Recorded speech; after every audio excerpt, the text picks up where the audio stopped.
अस्ट्रेलियामा ड्राइभिङ सिक्दै म के भन्न चाहन्छु भने सबै साथीहरूले अस्ट्रेलिया आउँदा नेपालबाटै ड्राइभिङ कम्प्लिट सिकेर आउनु होला। त्यहाँ चाहिँ 15-20 हजारमा 1 महिनामा मजाले कम्प्लिट गराइदिन्छ। तर यहाँ घन्टाको $70 लिन्छ।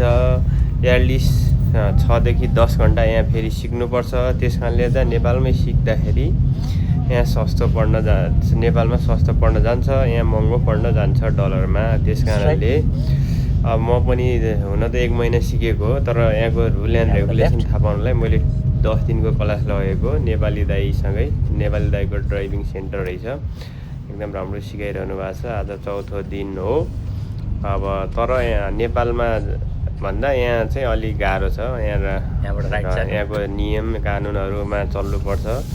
र यहाँ चाहिँ के छ भन्दाखेरि एउटा सानो मिस्टेक हुने बित्तिकै ड्याम्मै मोबाइलमा बिल फाइन आइहाल्छ। त्यस कारणले साथीहरू अब आउने साथीहरूले नेपालमा मजाले 2-3 महिना गाडी चलाएर सिकेर कम्प्लिट त्यहाँको लाइसेन्स ल्याएर आउनु होला। अनि यहाँ सजिलो हुन्छ, सस्तो पढ्न जान्छ। यो चाहिँ भन्नलाई सानो भिडियो मैले बनाएर पोस्ट गरेको छु। मेरो यो 4थो दिन हो, सिकिरहेको छु। दाइले सिकाइरहनु भएको छ एकदम। अब अस्ट्रेलियामा गाडी नहुँदासम्म एकदम गाह्रो छ। जसमा पनि गाडी र लाइसेन्स खोज्छ। त्यस कारण साथीहरू सबैले